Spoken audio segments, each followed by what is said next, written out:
ये आपको जो टॉपिक है बहुत ही ज़्यादा इम्पोर्टेंट है। इसके क्वेश्चन बार बार पेपर्स में पूछे जाते हैं। परीक्षणों के प्रकार यानी जितने भी टेस्ट होते हैं उसके कितने टाइप्स होते हैं।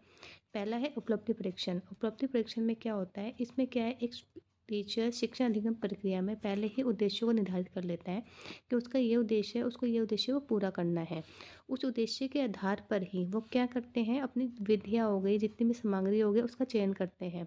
और जब उनका शिक्षण अधिगम जो अधिगम प्रक्रिया जो पूरी हो जाती है, उसके बाद वो यह चेक करते हैं कि उनके उद्देश्यों की कितनी सफलता उनको प्राप्त हुई है, कितनी नहीं हुई है। इसी को हम क्या कहते हैं, उपलब्धि परीक्षण।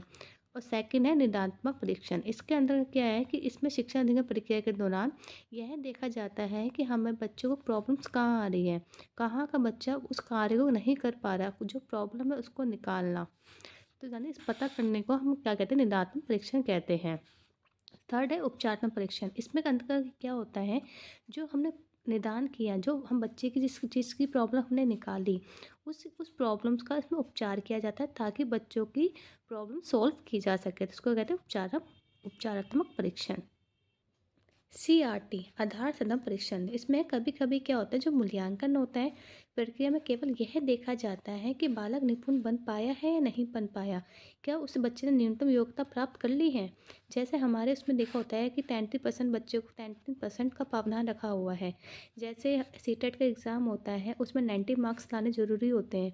उसी तरह ये एक तरह का CRT एग्ज़ाम मान के चल लो, क्योंकि हमें उसमें पता है कि हमें 90 मार्क्स लाने हैं तभी हम सीटेट में पास होंगे।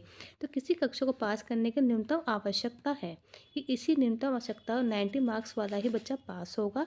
ये क्या है, हमारा CRT। ठीक है। इस परीक्षणों के आधार पर संदर्भ प्रशिक्षण करते हैं। इसमें केवल पास या फेल होना ही महत्वपूर्ण होता है। मानक सदन परीक्षण NRT में क्या होता है, उसमें न्यूनतम अंक लाना जरूरी नहीं होता, क्योंकि हर जगह ये ऐसे CRT में है कि हमें हमें इतने न्यूनतम मार्क्स लाना जरूरी है, पर NRT में मानव सतत परीक्षण में न्यूनतम अंक लाना आवश्यक नहीं होता। इसमें व्यक्ति के क्या किया जाता है, उच्चतम गुणों का पता लगाया जा सकता है, और इसी प्रशिक्षण को मानव सतत परीक्षण कहा जाता है।